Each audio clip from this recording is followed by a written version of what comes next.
Buenas tardes nuevamente.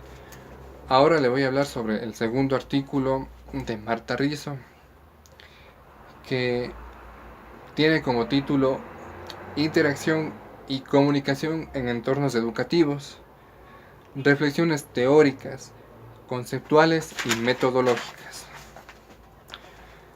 Este artículo nos habla sobre la aproximación al concepto de comunicación, que en la antigüedad la comunicación se conocía como la comunión, como la unión, como la relación o vínculo entre las personas. La interacción mediante la que gran parte de seres vivos acoplan y adoptan sus conductas al entorno. La transmisión de mensajes e informaciones comprende al sector económico, industrial, publicidad, empresarial, etc. La sociedad y cultura deben su existencia a la comunicación. Interacción y comunicación son las relaciones con los demás por medio de interacciones. La interacción relacionada con la comunicación en entornos educativos, relacionándose con los demás para incorporar reglas, negociar y ajustarlas a las necesidades tanto de los alumnos como del docente. La comunicación educativa e interacción parte de la observación de las situaciones comunicativas que se dan en el aula, la realidad social de la escuela, los conflictos, la subcultura, las normas, las creencias, los hábitos, la crianza de los alumnos, la socialización, nos dan una pauta para saber con qué grupo de alumnos estamos trabajando y así poder enfocar nuestra metodología de acuerdo al grupo que tenemos. El proceso de enseñanza-aprendizaje como sistema de interacciones es una cooperación entre el profesor y el estudiante. La enseñanza es la transmisión de información mediante la comunicación. Aprender es fruto de una interacción social. Un sujeto aprende de otros y con los otros. Eso nos hace referencia que en la clase no solo aprende el alumno, sino también el docente, el profesor. La interacción y comunicación en el aula. En la institución educativa se brinda y se recibe información. Existe una interacción o un intercambio de información no solo del tema de clase, sino de muchos temas. Las interacciones comunicativas en el aula dependen, según Fagoso, de las reglas que el grupo tiene, de la personalidad del maestro, de su estado de ánimo en ese momento, de cada integrante del grupo, de los líderes del grupo, su personalidad y del clima situacional que se dé en el momento que se está impartiendo la clase. El aula es un espacio social de participación e interacción en la que se dan relaciones intrapersonales, interpersonales y grupales. Existe un diálogo para solucionar conflictos, para hablar sobre el tema de la clase, aportar ideas, etc. También este artículo nos habla sobre los enfoques teórico-metodológicos para investigar la interacción en entornos educativos. Las reflexiones teóricas en torno a la comunicación en el aula. Se ha llegado a líneas de investigación de la interacción entre la educación y los factores históricos, culturales, sociales, comunicativos y cognitivos, en los que se enmarca el proceso de enseñanza-aprendizaje. Los enfoques que aportan conceptos para la investigación de la comunicación e interacción en entornos educativos son el interaccionismo simbólico, que es interactuar, dar sentido a las situaciones sociales.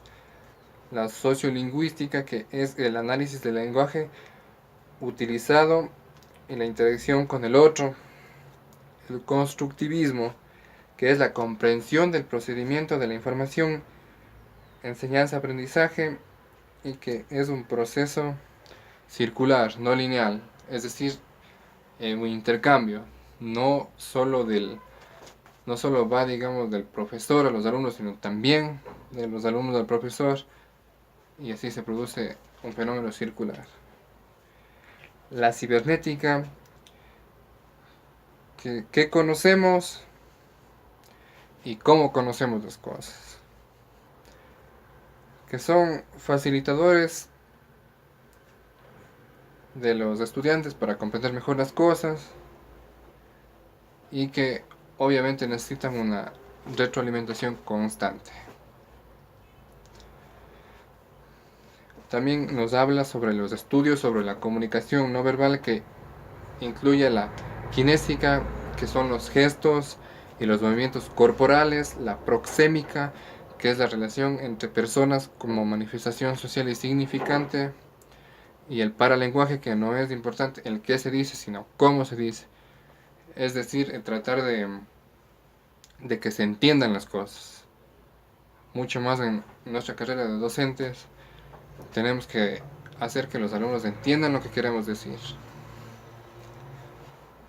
Hay que exteriorizar la capacidad de relación con los otros. Hay que identificar la identidad individual, la edad, el género, la clase, el grupo social, etcétera, de los alumnos. Registrar los movimientos corporales y la percepción de los actos no verbales, por ejemplo el rostro.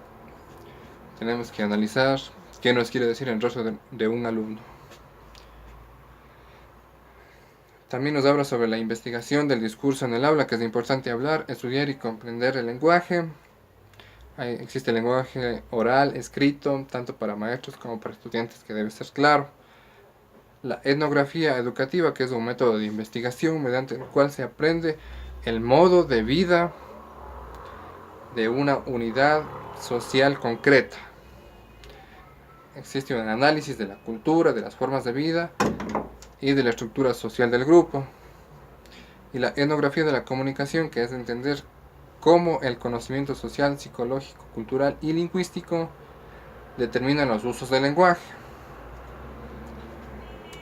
También nos habla sobre estudios etnometodológicos, que son el análisis de actividades prácticas cotidianas, el diálogo, las actividades diarias, organización de diálogos entre profesores y estudiantes o entre estudiantes. La investigación y acción participativa, que es actuar crítica, participativa y cooperativamente. Las interacciones en entornos educativos modifican la realidad estudiada. El ejemplo que les voy a exponer sobre este artículo sería una clase en sí. Por ejemplo, cuando yo recibí una clase de matemática sobre las ecuaciones lineales, entonces el profesor expone su clase, brinda toda la información que él sabe sobre el tema. Previamente tiene que preparar esta clase. Entonces él viene con la mayor cantidad de información para darnos la clase sobre las ecuaciones lineales. Entonces él expone su clase y tenemos que actuar participativamente. Entonces los alumnos también exponemos las ideas, los conocimientos que tengamos sobre este tema. Entonces yo levanto la mano, expongo lo que sé sobre este tema y el profesor interactúa conmigo. Hacemos o provocamos un fenómeno circular de comunicación entre nosotros, que en sí engloba todo el aula, que todos recibimos información y también exponemos nuestras ideas y le damos información al profesor y al resto de compañeros. Entonces, ese sería mi ejemplo, el estar en una clase de matemáticas sobre ecuaciones lineales, que él exponga sus conocimientos, el profesor, y nosotros también expongamos nuestros conocimientos, y así todos tenemos información extra sobre la que ya teníamos, porque en sí todos tenemos algún tipo de información, por más pequeña que sea, sobre algún tema, y es importante exponerla para que todos tengan un poquito más de información sobre el mismo. Gracias.